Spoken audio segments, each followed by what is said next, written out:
4,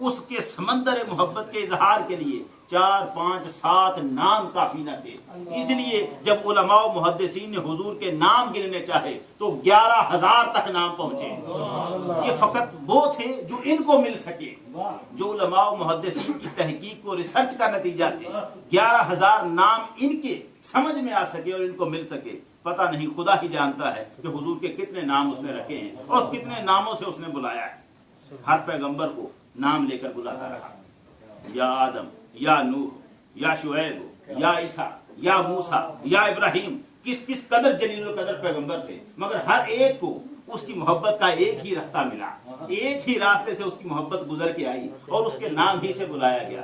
مگر جب سرکار دو عالم کی باری آئی تو کہیں قرآن میں ایک مقام پر بھی یا محمد نہیں کہا. یہی کہا یا ایھا المزمل, یا ایھا المدثر, یاسین, طٰہٰ. نام لے لے کر بدل بدل کر رحمت للعالمین کہا, رؤوف الرحیم کہا. حضور کے نام بدل دیے اور اتنے نام رکھ دیے, اتنے نام رکھ دیے کہ محض قرآن کے ان ناموں کو جوڑا جائے تو ان ناموں کو جوڑ کر جو قرآن میں آئے ہیں, حدیث کی بات الگ ہے, تاریخ کی بات الگ ہے, علماء و محدثین کے معاملات تحقیق الگ ہیں. محض قرآن کے الفاظ و حروف کو جوڑا جائے تو حضور کے نام بھی اتنے ہی بنتے ہیں جتنے پروردگار عالم کے نام بنتے ہیں. اپنے ساتھ یہ نسبت رکھی, یہ جو معاملہ, اور پھر یہاں تک معاملہ نہیں چھوڑا, یہاں تک معاملہ نہیں رکھا. قرآن تھا تو حکموں کی کتاب, تھا تو خبروں کی کتاب, لوگوں کو ہدایت دینے آیا تھا. مگر حضور کے جسم اقدس کا تذکرہ کیا قرآن نے, اور ایک ایک عضو کا, اعضائے بدن میں سے ایک ایک عضو کا پروردگار نے قرآن میں تذکرہ کیا. حضور کے سر اقدس کا تذکرہ کیا, حضور کی آنکھوں کا تذکرہ کیا, حضور کے لبہائے مبارک کا تذکرہ کیا, زبان اقدس کا تذکرہ کیا. اور پھر ایسا تذکرہ کیا کہ محض بات کچھ اور کرنی ہوتی تھی مگر اس میں نام حضور کے عضو بدن کا لیا جاتا. کبھی کبھی جو حضور کی زلفوں کی بات کرنی ہے, بات رات کی تھی اور بات زلفوں کی کر دی. واللیل اذا یغشی, اور یہ بات کہی تھی مولانا جامی نے, کہا دو زلف عنبرین نشرا کہ واللیل اذا یغشی, دو چشم نرگسی نشرا کہ ما زاغ البصر خانہ. جب پروردگار عالم حضور کی زلفوں کی بات کرتا ہے, عنبری زلفوں کی بات کرتا ہے, خوشبوؤں سے مہکتی ہوئی زلفوں کی بات کرتا ہے, تو قرآن کہتا ہے واللیل اذا یغشی, رات کی قسم جب وہ چھا جاتی ہیں. لفظ رات کا بولتا ہے, مراد زلف پیغمبر ہوتی ہے. پھر جب حضور کی آنکھوں کی بات کرتا ہے, دو چشم نرگسی نشرا, حضور کی نرگسی آنکھوں کی بات کرتا ہے, تو قرآن کہتا ہے ما زاغ البصر وما طغی. اس پیغمبر کی نظر, اس پیغمبر کی نگاہ کبھی بہکی نہیں, کبھی بٹکی نہیں. یہ بالکل اپنے منظر مقصود کی طرف سیدھی رہتی ہے. اس کو کبھی نہ کوئی طغیانی ہے نہ کوئی زاغ ہے, یہ بہکتی نہیں, یہ بٹکتی نہیں. جب قرآن حضور کے چہرے کی بات کرتا ہے تو کہتا ہے قد نرا تقلب وجهك في السماء. اے پیغمبر, ہم تیرے چہرے کا بار بار آسمانوں کی طرف اٹھنا دیکھ رہے ہیں. قرآن بات کر رہا ہے پیغمبر کے چہرے کی. جب حضور کی پیشانی کی بات کرتا ہے تو قرآن کہتا ہے والفجر واللیال عشر, ہمیں کو پھٹتے ہوئے وقت کی قسم. تو کو پھٹنے والا وقت وہ حضور کی پیشانی اور جبین سعادت رکھا. والضحیٰ کہا, واللیل کہا. حضور کے ہاتھوں کو جب تذکرہ کرنا آیا تو بات ہاتھوں تک رکھی. لا تجعل یدک, اپنے ہاتھوں کو ایسے نہ رکھ. لا تجعل یدک مغلولۃ الی عنقک, اے پیغمبر اپنے ہاتھوں کو اپنی گردن سے جوڑ کے نہ رکھ. اب عنقک لفظ گردن بھی آ گئی حضور کی اور ہاتھ بھی آ گئے, تو حضور کی گردن کا بھی تذکرہ کیا, حضور کے ہاتھوں کا بھی تذکرہ کیا. الم نشرح لک صدرک, اے پیغمبر کیا ہم نے تیرا سینہ تیرے لیے کھول نہیں دیا؟ تو سینہ پیغمبر کا تذکرہ کر دیا, سینہ پیغمبر کا تذکرہ کر دیا. ووضعنا عنک وزرک الذی انقض ظہرک, ہم نے تجھ سے وہ بوجھ ہی اتار دیا جو تیری کمر پر بار تھا. تو اب کمر کا تذکرہ کر دیا, حضور کی کمر تک کا تذکرہ کیا ہے. قرآن نے چھوڑا کیا ہے؟ قرآن یہاں تک کہہ دیا, قرآن نے یہاں تک کہہ دیا انما یبایعون اللہ اذ یبایعونک تحت الشجرہ ید اللہ فوق ایدیہم. جس وقت بیعت رضوان ہوئی تھی صلح حدیبیہ کے موقع پر, لوگوں نے صحابہ اکرام نے حضور کے دست مبارک پر بیعت کی تھی. تو پروردگار, اب حضور کا ہاتھ اوپر تھا اور صحابی نیچے سے اپنا ہاتھ ملاتے تھے. پروردگار نے کہا ان کے ہاتھوں پر جو ہاتھ تھا یہ پروردگار عالم کا تھا. ید اللہ فوق ایدیہم, ان کے ہاتھوں پر حضور کے ہاتھ کو اپنا ہاتھ قرار دے دیا. اور پھر کہا وما رمیت اذ رمیت ولکن اللہ رمی, جب بدر میں تو نے ایک مٹھی مٹی کی اٹھا کر پھینکی تھی تو وہ مٹھی تو نے نہیں پھینکی تھی, پروردگار نے پھینکی تھی. حضور کے عمل کو اپنا عمل قرار دے دیا. وہ اپنی محبت کے مظاہرے کرتا ہے. کبھی نام رکھ رکھ کر، کبھی اوصاف بیان کر کر کے، وہ تو حضور کے صرف قدموں کو بیان نہیں کرتا، چال تک کو بیان کرتا ہے. وہ تو چال تک، سبحان اللہ جی اسرا بعبدہ لیلا من المسجد الحرام الی المسجد الاقصی، پاک ہے وہ ذات جو لے گئی اپنے بندے کو رات کے تھوڑے سے حصے میں مسجد حرام سے مسجد اقصی تک. اب اتنا لمبا سفر محبوب کی چال کے آگے کچھ بھی نہیں تھا، رات کے تھوڑے سے حصے میں یہ ہو گیا. یہ اس کی محبت کے دھارے، اس نے اپنی محبت درود شریف میں پڑھیے گا.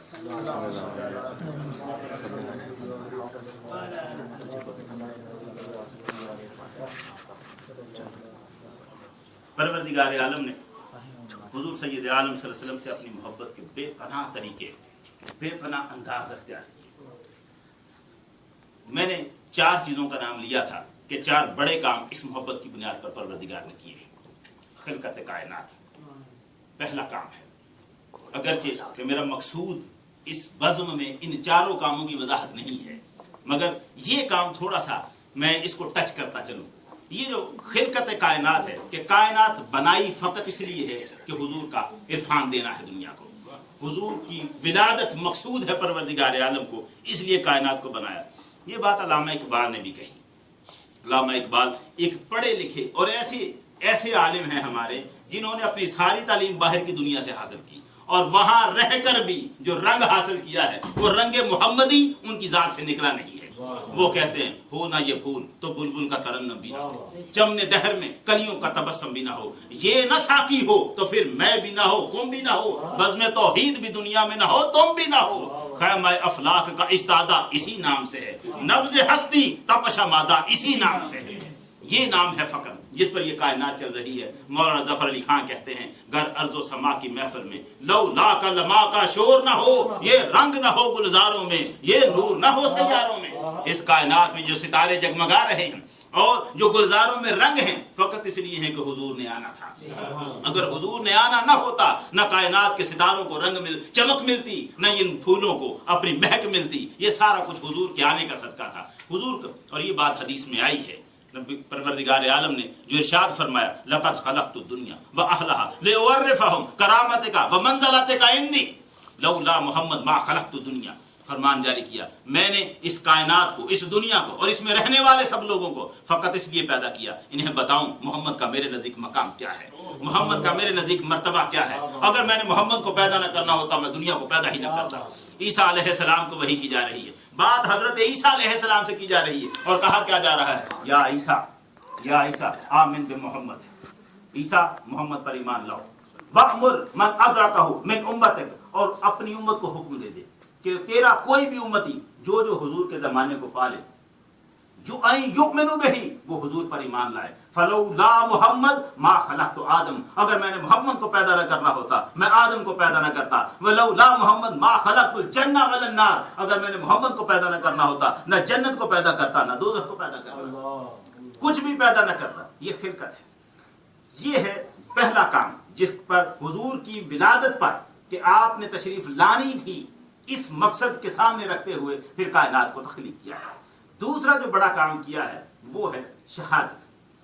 اب اس شہادت سے مراد قتل ہو جانے والا معاملہ نہیں ہے. اصل میں قتل ہو جانے کو جو شہید کہا جاتا ہے، جو اللہ کے راستے میں مارا جائے اسے جو شہید کہا جاتا ہے، اس کی بھی بنیاد کچھ اور ہے. لفظ شہید کا مطلب یہ نہیں ہے جو مارا جائے. جو لفظ شہید ہم کہتے ہیں کسی بھی راہ خدا میں مارے جانے والے کو جو شہید کہا جاتا ہے، تو اس کا معنی کسی بھی لغت میں شہید کا معنی قتل ہو جانے والا نہیں ہوتا کہ جو بھی قتل ہو گیا اسے شہید کہا جائے، خواہ وہ راہ خدا ہی میں قتل کیوں نہ ہوا ہو. شہید کے معنی میں قتل کا ہو جانا یہ شامل نہیں ہے، تو پھر اسے شہید کیوں کہتے ہیں؟ اصل میں ہوتا یوں ہے کہ ایک شخص نے اپنی زندگی میں خدا کے نام کی، اس کی توحید کی، اس کی الوہیت کی، اس کی وحدانیت کی، اس نے اس کی ربوبیت کی گواہی دی ہوتی ہے. اپنی زبان سے، اپنی گفتار سے، اپنے کردار سے، اپنے اعمال سے وہ خدا کی توحید کی گواہی دیتا رہتا ہے. اور پھر جب موقع آتا ہے تو وہ اپنی جان بھی قربان کر دیتا ہے خدا کے نام پر، اور اپنی جان قربان کر کے گویا دنیا کو یہ گواہی دے رہا ہوتا ہے کہ میں جس کو الہ مانتا ہوں اس کے نام پر میں اپنی جان قربان کر رہا ہوں. یہ اس نے اپنی جان قربان کر کے عملی گواہی دی ہوتی ہے خدا کی الوہیت مطلقہ کی. وہ جو عملی گواہی دیتا ہے. اس لیے اب سارے لوگ جنہوں نے اپنی زبان و قلم سے تحریر و تقریر سے خدا کی توحید کی گواہی دی تھی، اب ان سب سے بڑھ کر اس کا نام آ گیا کہ اس نے اپنی جان قربان کر دی ہے. یہ ہے شہید، یہ ہے رب کی ربوبیت کا گواہ، یہ ہے رب کی توحید کا گواہ، یہ ہے الوہیت مطلقہ کا گواہ. وہ گواہ بن جاتا ہے خدا کا، اس لیے اسے شہید کہا جاتا ہے. تو اصل میں شہید کا مطلب گواہ ہوتا ہے. قرآن اس لفظ کو اسی معنی میں استعمال کرتا ہے. میں نے کہا تھا پروردگار عالم نے اس کائنات میں جو دوسرا بڑا کام کیا ہے، شہادت حضور کے سوا کسی کی معتبر قرار نہ رکھی. وہ کیا ہے؟ گواہی. گواہی. اب پہلی اس کو سمجھ لیں. پہلی بات یہ ہے کہ نبی کریم صلی اللہ علیہ وسلم نے گواہی دینی ہے لوگوں کے سامنے. اشہد اللہ الہ الا اللہ، میں گواہی دیتا ہوں کہ اللہ کے سوا کوئی عبادت کے لائق نہیں. واشہد ان محمد عبدہ ورسولہ، اور میں گواہی دیتا ہوں کہ محمد اللہ کے بندے اور اس کے رسول ہیں. اب یہ جو گواہی ہے اللہ کی الوہیت کی اور محمد کی عبدیت اور رسالت کی گواہی، یہ حضور دے رہے ہیں امت کے سامنے. امت نے اس گواہی کو اٹھانا ہے اور اسے لے کے بیابانوں میں اور صحراؤں میں اور دریاؤں میں اور جہاں جہاں انہوں نے جانا ہے پوری مخلوق تک اس گواہی کو پہنچانا ہے. جو حضور سے سنی ہے اس گواہی کو پہنچانا، یہ ان کا مقصد ہوگا، یہ ان کا مشن ہوگا. اس بات کو قرآن کہتا ہے وَكَذَلِكَ جَعَلْنَاكُمْ أُمَّةً وَسَطًا لِتَكُونُوا شُهَدَاءَ عَلَى النَّاسِ، اور اسی طرح سے ہم نے تمہیں بہترین امت بنایا تاکہ تم لوگوں پر گواہ بن جاؤ. وَيَكُونَ الرَّسُولُ عَلَيْكُمْ شَهِيدًا، اور یہ ہمارا رسول یہ تم پر گواہ ہو. رسول گواہی دے گا تم پر، اور تم گواہی دو گے سب تمام مخلوق کے سامنے، تمام انسانوں کے سامنے. وہ علامہ اقبال نے کہا تھا تھے ہمیں ایک طرح مار کا آراؤں میں، خشکیوں میں کبھی لڑتے کبھی دریاؤں میں، دین ازانے کبھی یورپ کے کلیساؤں میں، کبھی افریقہ کے تپتے صحراؤں میں. شان جچتی نہ تھی آنکھوں میں جہاں داروں کی، کلمہ پڑھتے تھے ہم تلواروں کی چھاؤں میں. وہ ہم تھے، وہ گواہی لے کے، کلمہ کی گواہی وہ لے کے ہم گئے ہیں خشکیوں میں، دریاؤں میں، صحراؤں میں، ہر جگہ خدا کے نام کی گواہی ہم نے کہاں سے سنی؟ محمد رسول اللہ صلی اللہ علیہ وسلم. اس گواہی کو لے کر یہ تو ہے اس دنیا میں گواہی. مگر گواہی کی جو دوسری قسم ہے جس کو قرآن اصل میں اس آیت میں بیان کرتا ہے، وہ یہاں کی گواہی نہیں ہے. خاص طور پر اس گواہی سے جو معنی مراد ہے وہ ہے قیامت کے میدان میں گواہی. میدان قیامت میں حضور سید عالم کی گواہی تین قسم ہے: لوگوں کے اعمال کی گواہی، مومنوں کے ایمان کی گواہی، اور پچھلے انبیاء کی نبوتوں کی گواہی. یہ عجیب تر گواہی ہے. اپنی امت کے اعمال کی گواہی سمجھ میں آتا ہے، مومنوں کے ایمان کی گواہی بھی سمجھ میں آتی ہے، مگر یہ جو تیسری قسم ہے گواہی کی، پچھلے انبیاء کی نبوتوں کی گواہی، یہ عجیب تر معاملہ ہے. اس سے پہلے کہ میں اس گواہی کی اس قسم کو بتاؤں، میں چاہتا ہوں ایک بڑی کمال بات ہے جو آپ سمجھ لیں. قیامت کا میدان ہمارے سامنے ایک حسین نقشہ نہیں ہے. ہم میں سے ہر کوئی جب بھی قیامت کا نام لیتا ہے تو ایک ڈر اور خوف کی کیفیت لازمی طور پر پیدا ہوتی ہے. ہم سمجھتے ہیں قرآن نے اس کا تعارف ہی ایسے کروایا ہے. قرآن مجید نے قیامت کے دن کو کوئی سحری تو بنا کے پیش نہیں کیا، وہ تو بات ہی اس طرح سے کی القاریہ ملقاریہ وما ادراک ملقاریہ. کھڑکھڑانے والی کیا ہے؟ تمہیں کیا معلوم وہ کھڑکھڑانے والی کیا ہے؟ وہ آواز کھڑکھڑاہٹ کی کیا ہے؟ یوم یکون الناس کالفراش المبثوث، جس دن انسان ایسے ہوں گے جیسے بکھرے ہوئے پتنگے. وتکون الجبال کالعہن المنفوش، اور پہاڑ ایسے ہوں گے جیسے دھن کی ہوئی رنگ برنگی اون ہوگی. پہاڑ پھر رہے ہیں، اڑ رہے ہیں فضاؤں میں پہاڑ. زمین تانبے کی طرح تپ رہی ہے. سورج قریب تر ہوا ہے، اپنی پوری آب و تاب سے چمک رہا ہے کہ اس کے بعد اسے چمکنے کا موقع نہیں ملتا. جنت میں تو سورج نہیں ہے، جنت میں تو سورج کی شعاعیں نہیں ہیں. تو اب اس کا یہ پورا اخیر پہ آ کے تو اپنی پوری آب و تاب سے آج چمک رہا ہے. وہ پورا کھڑکھڑاہٹ کی آواز، زلزلوں کی آواز، دھوپ، چمک دمک. اور اس میں دن ایسا ہے کہ کافر قبر سے اٹھا، قیامت کا دن ایسا ہے نا جس دن زمین مردوں کو اٹھا دے گی.